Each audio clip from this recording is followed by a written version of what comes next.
Welcome back, and I hope you guys are ready for another exciting episode of Pathfinders Wrath of the Righteous. Of course, we're going to be screaming, yelling at the dice roller, and just generally being like, "Ah!" But, it's all in good fun. So let's enjoy the story. Let's kill some monsters, do some dungeons, and see what comes next. So let's go and hop into it. Huh. Well then. We got a magic short sword. Claw of Jitska. Flaming. Enhancement. +1 field. Finesse wielding. Put that in my main hand. I use the Masterwork short sword in my offhand.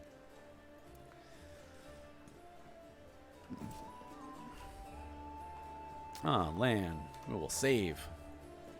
Land.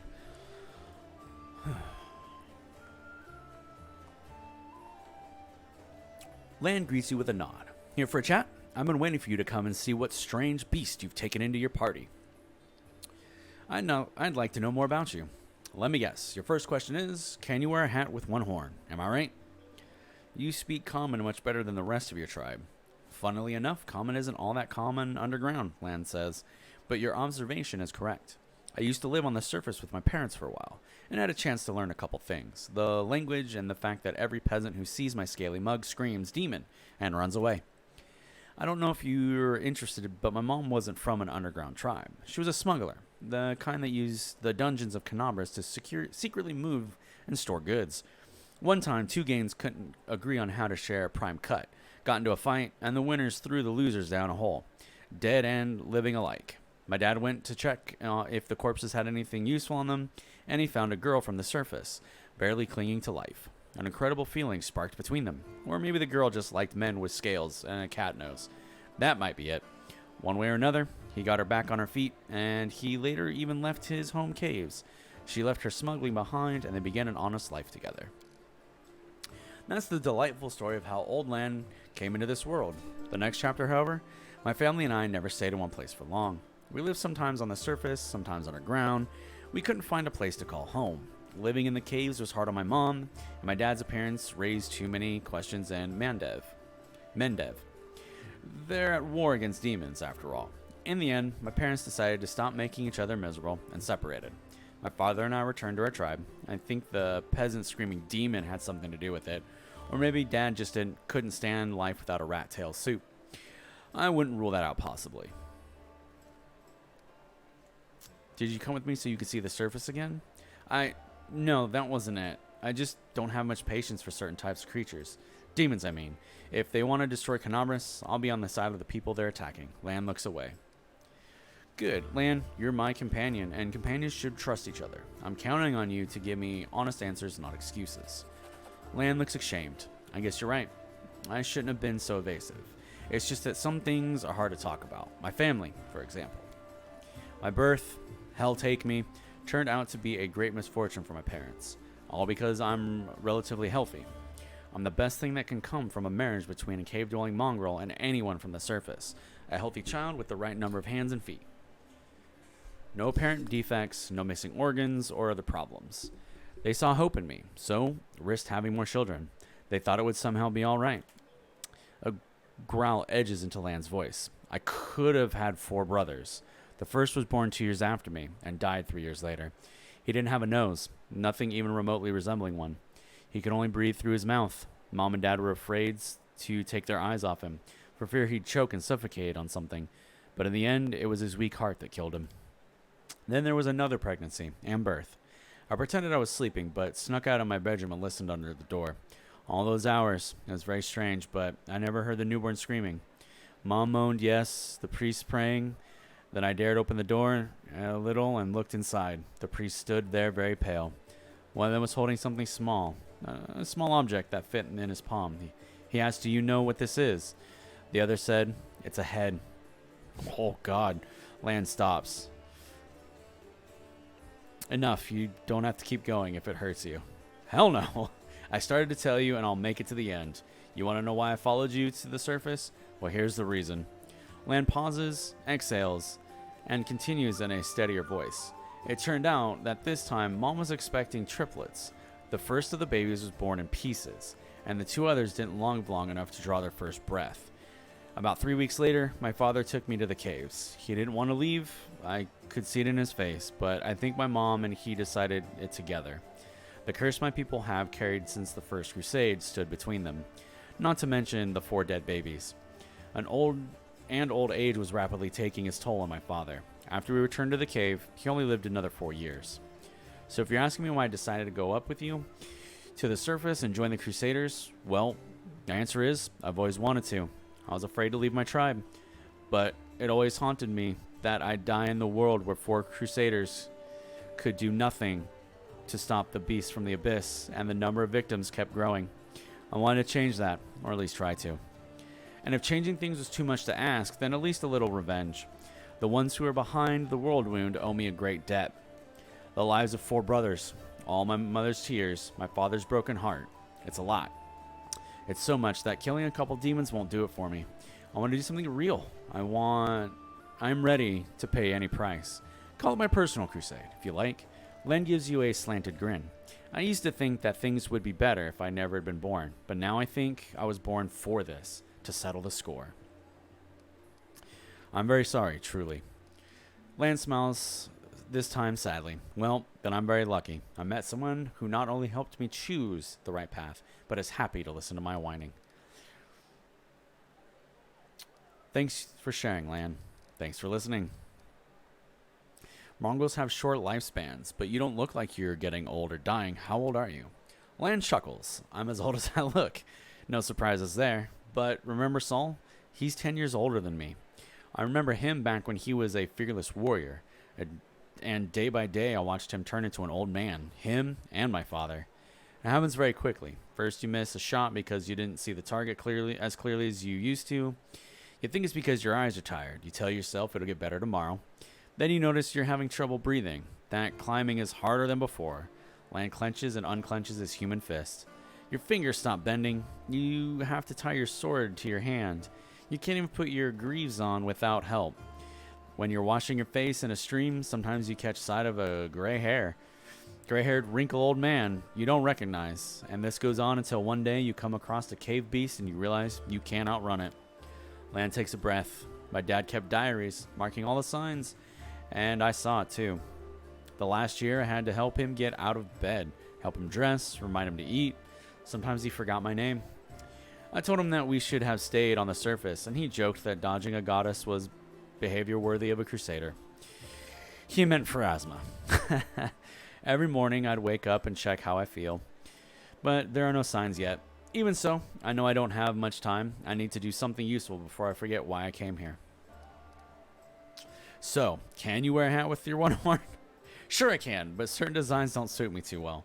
Lan speaks in a deadly serious voice. I found out everything I want to know. Thank you. Sure thing. Thank you for your answers. So long. That's very tragic. Visalti Rathamus. A stout old man with fuzzy gray beard mumbles a prayer. He looks as tired as everyone else in the tavern. But determination is stamped upon his haggard face. What can I do for you?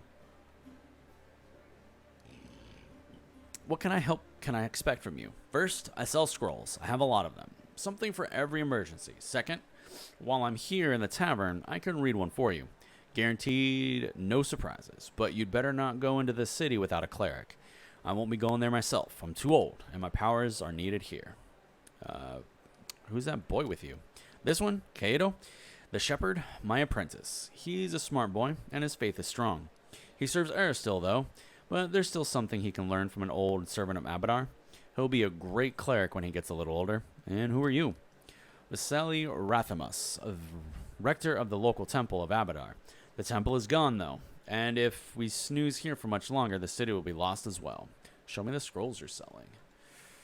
These diamond dust, scrolls of cure light wounds, remove sickness, remove blindness, perilous, remove curse, remove disease. So he's got a good spread of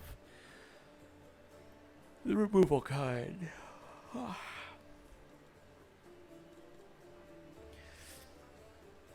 We should probably sell that. Can sell that. That can go. Longbow can go. Breastplate. Chainmail. Hide. Scale. Battle axe, scimitar. I'll hold on to those for now. Let's sell this junk. 197 more golds. I don't have any gold because mercenaries were like 1,400 apiece. All right, outside.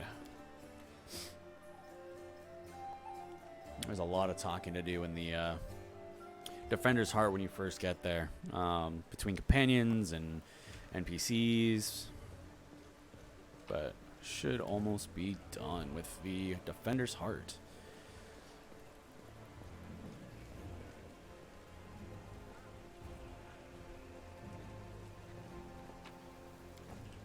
Anything up here? Nope. Okay, back down. Oh, I gotta go back down to the cellar to talk to Woljif and figure out who I'm not taking. Probably the shaman.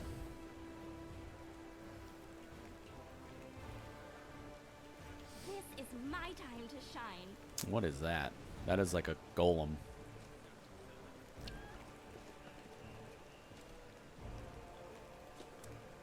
Commander, look what we've got here. Are you two mad? Whatever possessed you to steal the gem golem from the Tower of Astrode Museum? We didn't steal nothing, Commander. We saw some looters dragging it down the street and recaptured it.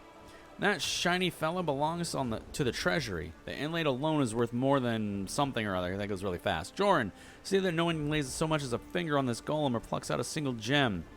And the same goes for you two. Yeah, sometimes these go too quick for me to read out. So hopefully if you're following along, you can read it. Prestibitanter Golem. Jorn Vane, that's Staunton's brother. Looks like he is a smith. A grizzled dwarf turns a blade in his calloused hands, carefully inspecting the edge. When he sees you approaching, he sets the blade aside and greets you with a nod. A new face in the city. You picked a good time to come to Canabras. As you can see, we're in sore need of warriors. We can show radiance to Jorn. Do you recognize this sword? Do I recognize it? Of course I do. I made this with my own hands. There's my brand, see? The dwarf carefully takes the sword in his hands, gazing at it like a doting father. Oh, Yannel, things have been tough without you, but at least we got your sword. That's something. Jorn returns the sword to you. In battle, ordinary swords get blunted, they break. But sometimes a weapon can preserve. I don't even know how to explain it. I'm no authority on these things, but something like an echo of the deeds done with that weapon. Or more like the reflection of the wielder's soul. I don't know. I will say one thing. Take care of that sword. Yano may no longer be with us, but the demons will still remember why they need to turn tail and run when they see radiance. Ugh, the scabbard's all worn.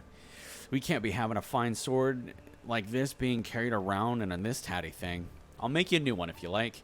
If the city stands strong and we both survive, come see me again. I'll have it ready. No charge. Cool. Show me your wares. What do you have? Pain Channeler. So he's got Falcata for touch attacks. That's interesting.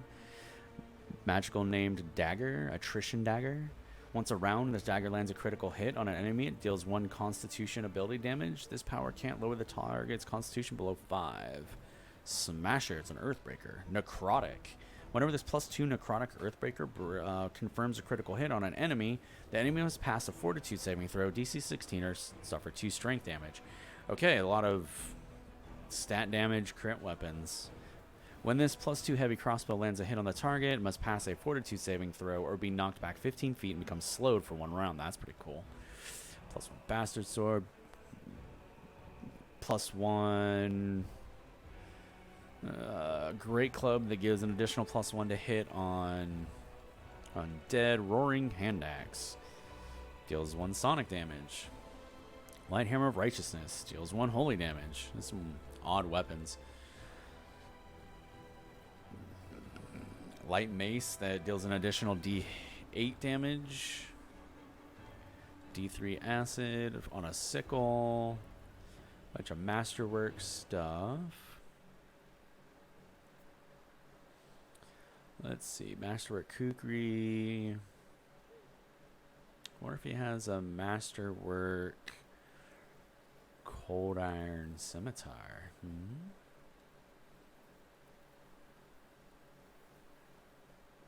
Devastating blow from above. Huh. When it lands a hit while mounted, deals an additional D4 piercing damage. Called Iron Masterwork Scimitar. 800 gold. Yeah. Deal. Put that there. There. Because I'm going to be getting a magical... versatile magic weapon here shortly. So that's why I need to get Woljif. Because you get a talking weapon coming up. That is super worth it. And it's cute. Chief, what do you got for me? Woljif is sitting in the same place with his tail impatiently batting the floor. I talked to Airbeth, and I've decided to make you part of my troop. We'll see how it goes. You must be a smooth talker. Come on, Delvin. Get these bracelets of yours off me. I'm going free. You're sure to regret this. This tiefling will fleece you for everything you've got. Mark my words. Okay, well. You're a bitter little man, Delvin. Petty and mean. You can't even be happy for me, can ya? I pity you. I'll leave you alone with your sad little soul. So long. And now, Chief, straight down to business. You see, I'm one of those guys that people around here call thieflings. We just call ourselves the family. After we knocked over that shop and I got stuck here in the Defender's Heart, a little bird told me that big sister Charisme wanted to see me. That she had some questions to ask me. You following? Now, she won't be asking me questions like, Woljif, how'd you manage to get out of this one? Or, Woljif, you're so thin, didn't they feed you? No, something serious has gone down, and I just know they want to try to pin something on me. I can feel it in my tail. So, I knew right away that I couldn't go alone. You turned up just in time, Chief. You don't need to do anything when we get there. Just stand behind me and look mean, and I'll handle the rest. Somehow. Let's go. I'll show you the way. Alright, Woljif. You can show me the way. I have a little bit of running around. Go upstairs. Plus, he said he can sell things. I wonder what he has to sell. Woljif gives you a friendly wave. Hey, Chief, want to talk? I want to know more about you. No. Okay. Apparently can't do anything. We'll talk later.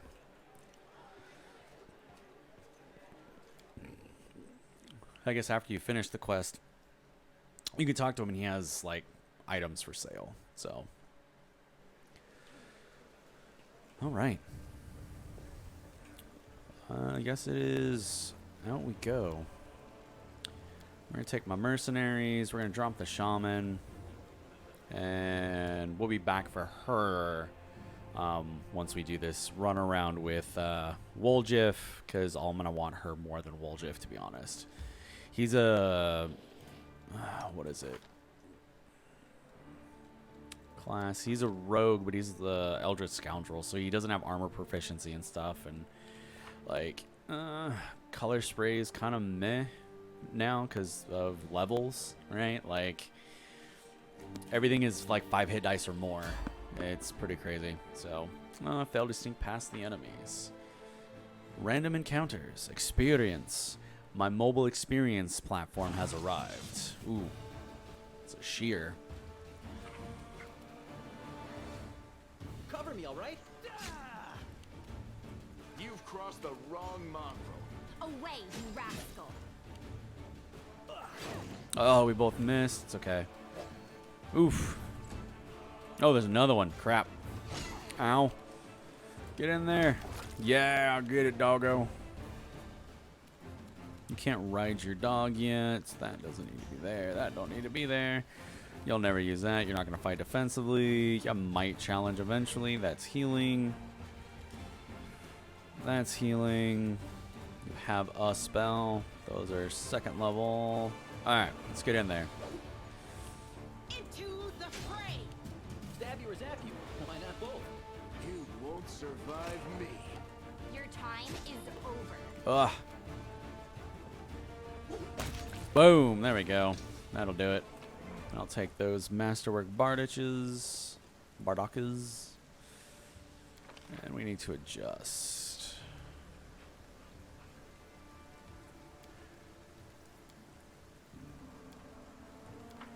just gonna do that for now. We are get out of here. And I think I just hit 4th. So we are a long way from 5th. She's close to 4th. He's close to 3rd. And he just started 3rd. And like I said, these people will be spread out level-wise, but they will get caught up rather quickly, especially once you start hitting towards like level 10. The amount of experience that separates all of us is not that big. Again, typically you're gonna... you should save scum a lot initially for the skill encounter stuff. It's just honestly useful. All the experience you get is just, every point is just so needed. Sister Charisme, the basement is dark and dank, and you are immediately struck by the hostility of the gathered tieflings. 5 of them are kneeling along the wall, separate from the rest. A tall woman who had been cleaning her fingernails with the tip of her knife greets you with the narrowed eyes. Brother Woljif, you got my message then. Sorry I couldn't swing by sooner, dear Sister Charisme. It was just one thing after another. First I was in shackles, next... Well, no, I was still in shackles, and then I was being watched, and then the chief got me out, and I came straight away. I knew you'd be waiting on me. Enough talking, or else we'd be here all night, says Sister Charisme. So, we've had a clear plan. We were going to wait for nightfall, slip into the shop, grab the goods, and leave. Even if the neighbors called the guard, there was time to get away. But what happened? That bitch Airbeth showed up almost right away. She knew we'd be there. Somebody betrayed us. And I have a good idea who it was. What do you have to say to that? Make it quick. Woljif, tell us your side of the story. What happens? Charisme turns to you. She speaks. I thought Woljif only brought you so he'd have someone to hide it behind if things went south. Woljif, what's there to tell? About a week ago, Sister Charisme got 6 of us together in this very basement. Me, and those 5 over there, I mean. Woljif jerks his head towards the 5 thieflings kneeling by the wall. She rounds us up and says we got a score. Ancestries and wonders. The one place nobody's ever been able to hit. The place that's guarded by a golem. But now, a powerful scroll that would knock out the golem just happened to come into our possession. Along with a tip-off that the shop owner would be gone on a particular night. All 6 of us know a bit of magic, and we know that any enchanted junk will sell for a pretty penny. So we're in. And the most important thing was that none of us was to be hanging about the shop ahead of the job. No casing out the place, no calling attention to ourselves from either the golem or its master. This job was top secret. Charisme, that's all true so far. Go on. We did everything right. With the locks, the golem, I picked the lock. I remember it as clear as day. Sister Dalina was on the lookout. Brother Malaroon had the scroll. Doffy and Tavi and Varnir brought the sacks. We covered the windows and lit the torches. I remember scooping up rings and tossed them in a sack, and the one right expensive one rolled away from me. I crawled under the table after it. The next thing I know, Airbeth was there. Everybody scampered, but I was still under the table. Not my finest moment. I was going to wait it out, but then those blockheads were dragging me out by my tail, put me in shackles, took all my rings off me, about 20,000 worth, and add insult to injury, I never even found the last one. In the end, I got busted over nothing. So they caught you, poor thing, stripped you of your loot, and you didn't even manage to stash anything. Charisme is pointedly polishing her knife. Where's the moon of the abyss, Brother Woljif? Go on, Woljif. That's the whole story. Woljif crosses his arms, looking affronted. Some family this turned out to be. It's just a name in the end. And a real family, people take each other at their word. They don't throw around accusations. I didn't take the moon of the abyss. What am I going to do with it? You can't sell it to no crusaders. It's a special item. You can't wear it. It'll get nicked. It's pretty to look at, sure, but it ain't that pretty. If it's important to you, Sister Charisme, I'll find it. And I'll drag the traitor here by his horns, just so's you don't end up at the bottom of the sullen. But you'd know you're going to owe me for that. An apology, right here, in front of everyone. You're going to apologize loud and clear so everybody hears it. You'll say, sorry, Woljif, you're a good guy and I was wrong about you. Rolling her eyes, fine, you're one of my people, which is why I'm going to give you some time. But if you run, Brother Woljif, the family will get you wherever you go. You'll spend the rest of your life looking over your shoulder, tossing and turning at night, fearing poisons in every cup. and every meal. You'll look into the eyes of every tiefling you meet, wondering if the family's come for you. You'll have no peace, but one day you'll be tired of running, you'll stop to catch your breath, and that's when we'll get you. Got it?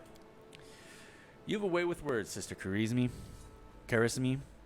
A way that almost made me wet myself. But a way nonetheless. Let's go, Chief. We gotta chat with a scary gal, Irabeth. She knows you a little. We can ask her who ratted us out. I'll let you do the talking. We'll find the real traitor. And I'll get my apology. Onward to Irabeth, Chief. Let's go. Clear my good name. Root out the traitor and be quick about it, says Karissime. Time's running out. I don't want to get chewed up by demons. Okay, it's fair. No one wants to get chewed up by demons. That would definitely suck. Okay, back to the Defender's Heart.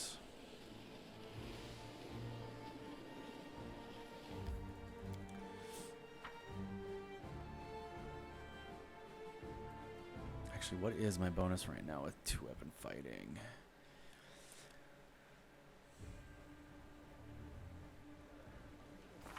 To hit 7's not bad. Okay. So exciting!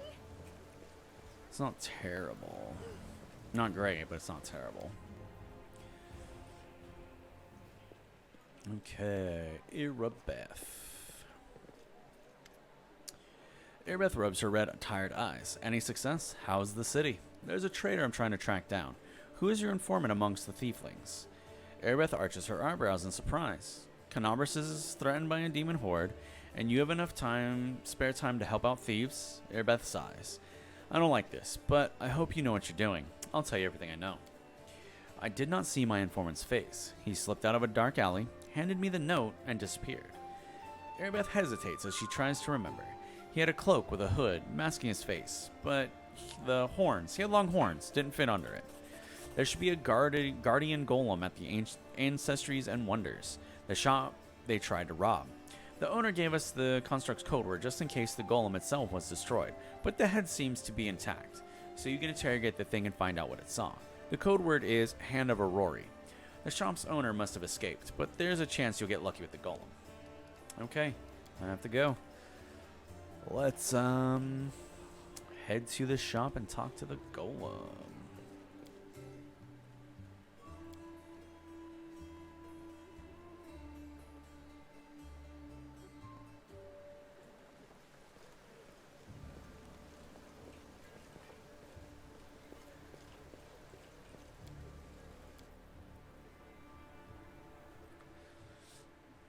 Holy melee. Mercenaries are common amongst Galarian. I mean, ooh. Enemies. Yes, more experience. I need more of these fights. I need more. Yeah. That's a gross ass fly. Endure this.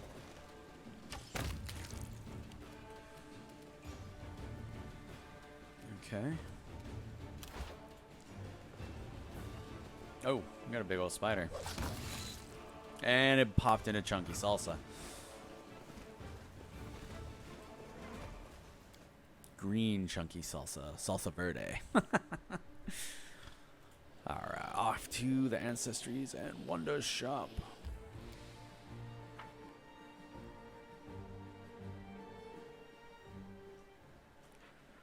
And we will save. Hello? Is anyone there? Might be trap, might be treasure. Free at last. I thought I'd be flattened like a pancake under that rubble. Much obliged. Damn, I'm not in any pain, but my head is still foggy for some reason. What's with all the hubbub in the city? The name's Finian. I'm a Pathfinder. If there's anything I can do to help, I will. You're a Pathfinder? That's right, Finian Dismar, Pathfinder and Crusader. I roam around the world wound wherever my tasks lead me. Scouting mostly, but this last while I've just been hanging around in Canobras, waiting until I'm needed again. I'm bored out of my mind, but at least this shop makes for better lodging than some inn. The city's under attack by demons. What? The last thing I saw was some thieves breaking in here. And then the guards came, everyone was running around. After that, it's a bit of a blur. Right when things got intense, they dropped the cabinet on me. I couldn't even help the owner.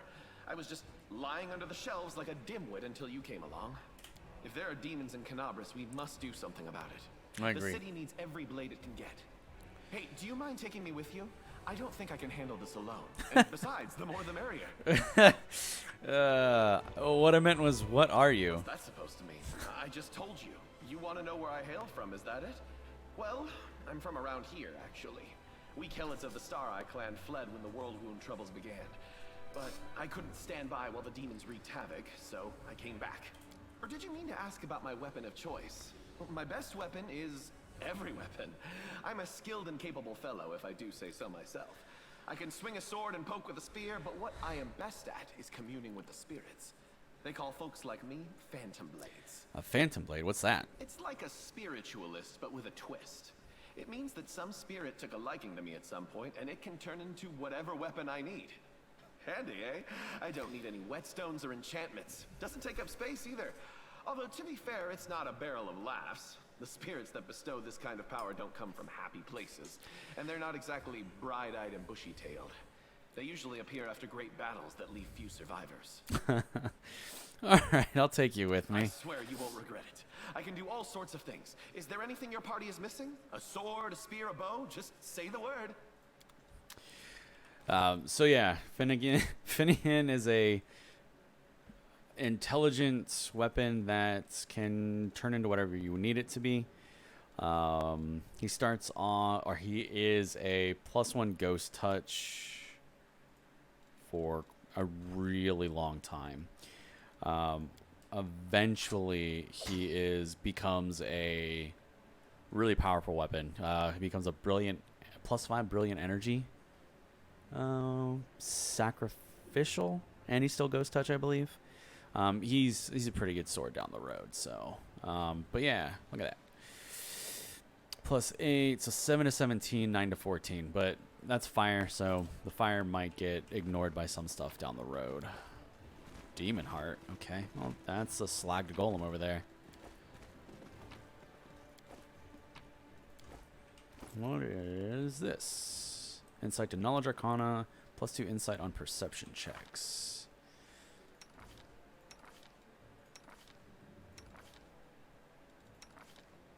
I don't have, I guess my shaman kind of does Arcana. No perception though, but knowledges are a little bit more important right now. Because that's going to be a lot of, oh, I should probably do his bars too. Okay, lethal stance, power attack, charge, cure light wounds. I won't use that. Not worth enough time. Grease is what, 1 minute a level. That and heroism. Heroism is great. 10 minutes a level. So right now it lasts 40 minutes. Plus there's inspire rage, which is like bard. Except it's actual rage, so you got to be careful, because you can't cast spells with it. But doing a lot of spell casting during combat in this game can be a challenge. Talk to the golem in a second. Let's finish looking around the shop. My tail is twitching. Must be a sign. Gold ring. All right, let's talk with the golem. Oh, formerly well-appointed shop now looks in a starry state. It has been completely ransacked. Lying in the corner, next to a scorched wall, are soot-covered shards of a clay golem's head. The golem's eyes glow in the gloom. Master, code word. Hand of Aurori. Code word correct. The golem's eyes glow brighter, awaiting orders. Tell me about any suspicious people who have come to the shop in the last week. The golem is silent for a moment. 56 individuals entered the shop. Human, female, old. Gnome, male, old. Human, female. Woljip chimes in. He'll be reeling off customers till nightfall. We need to ask this in a different way. Were any of the suspicious people tieflings? Tieflings, 3. Tiefling, male, middle-aged. Tiefling, male, young. Tiefling, female, young. Describe the young male tiefling. Tiefling male, medium height, short horns, curling backward, medium length tail, eye color yellow, hair color black, special observations, annoyed master. Horns, hair, tail. That sounds like me, but it's not possible. I know what the security's like here. I didn't come in near the place. I give you my word, chief. No special observations. Subject was unremarkable. There, see? It can't have been me. Describe the middle-aged male tiefling. Tiefling, male, medium height, long horns, medium length, tail, eye color, pale blue, skin color, dark, special observations, red hair. Oh, that's our trader. I bet you your life on it. Charisme drilled it in our heads that we wasn't to go hanging about the shop. Red hair. We've got a couple of gingers and plenty more who get it out of a bottle.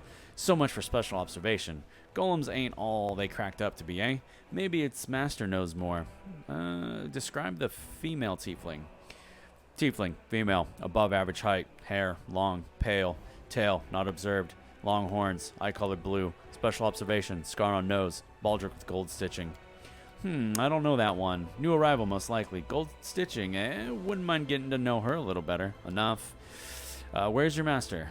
Ferliman Frutrilios. My master is in hiding place. Revealed the location of hiding place is prohibited.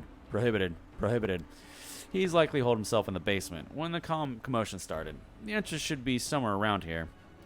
Where's the basement in this place? The basement is below me. I guard the basement. Leaving my post is prohibited. I found out everything I want to know. So we're going to save. We're going to try and move this. We moved it. Good. To the basement. We got booze. Ooh, lockpick. This is my kind of work. With grace? The elderly gnome, so portly as to be nearly spherical, is curled up in the corner of the basement, shaking. Marauders! Bandits! Scavengers! Yeah, makes sense. We're all those things and much, much more. Before you report us to the authorities, mind if we had a chat? Good. Are you the shop owner? The gnome seems to settle slightly. My name is Feliman Furlatros. I was the owner of this shop, but I'm not sure I can claim to be an owner of anything now. I hope there's at least something left of it.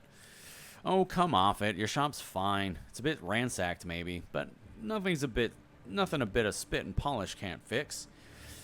Were you here the night of the robbery? Do you think I robbed my own shop? I was here, in the basement. I was told to make it look like I'd left. The watch was very keen to get their hands on those thieflings. They seem to be multiplying all over Galarian. So, of course, I did everything they said, and I've been stuck in this basement since then. The golem wouldn't move away from the door, no matter how much I yelled at it. But then I thought that it was all the good. Somebody came by after the guards and caused a ruckus upstairs, bellowing like mad, taking advantage of my absence. Tell me of the tieflings that have visited Ancestries and Wonders recently. Why should I tell you anything about my customers? You're not from the City Guard or the Eagle Watch. Let's see, 7. Bluff. I'm helping the Eagle Watch trying to catch the culprits. It's in your interest to tell me everything. I failed. The gnome casts a suspicious eye over you. Is that so? How do I know you're telling the truth? And since when is the Eagle Watch in the habit of sending strangers to do their work for them? Alright, reach for weapons. Tell me or else. Freliman recoils. Alright. Just put that away. I'll tell you everything. Ask your questions. Tell me about Woljif. Freliman's face wrinkles in distaste. Wolvif Jefto, right? Yes, I know him. Long time, though. I'd rather not know him at all. He's been skulking around my shop for years, treating the place like a free museum. He always wanted to look at the moon of the abyss. I'd chase him out, but he'd just slink back in again. If he was with the gang that robbed my shop, I'll bet anything he swiped the moon. Woljif, how come I'm the prime suspect? Whoever betrayed us all, that's the one who got the moon. I want to see it return, too. You get me? I don't like the idea of other people's grubby's mitts on it. Tell me about the red-haired tiefling. Freliman falls to thinking. Red-haired tiefling.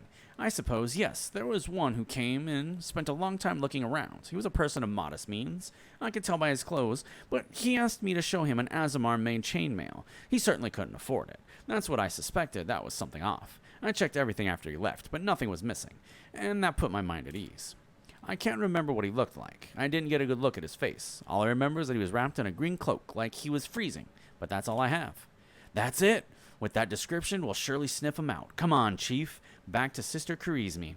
We go to have a good long shifty at all my brothers and put all these clues together. Something tells me our traitor isn't going to wriggle out of this one. Tell me about the tiefling woman. Freelyman scratches his chin. A tiefling woman. Ah, yes, I remember now. A noble lady. Unlike the tiefling ruffians we have around here, she purchased magical equipment for the crusade, and she promised to come again. If only all tieflings were like that, I'd be laughing all the way to the bank. I've found everything I want to know. If that isn't enough to help you catch these thieves, then I don't know what else to tell you. Now, be on your way and leave. Me in peace with my wreck of a shop. What an angry little gnome. I mean, I can't blame him for being angry. Okay. And we are heading out the door. And just like that, the episode for today is over. The narrator's a little tired. You gotta give him some props for, going at it. But thank you for hanging out and watching Pathfinders Wrath of the Righteous. Hopefully you guys had fun. So if you did, do the thing. Like, comment, subscribe, share it.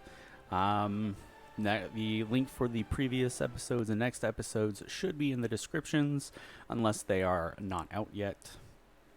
If you want them early, you could always beg for them in the comments, maybe. Tell me your favorite part of each episode. Let me know you guys are enjoying it. And with that, I will let you guys get back to your day, and I will see you in the next one. Thank you for hanging out.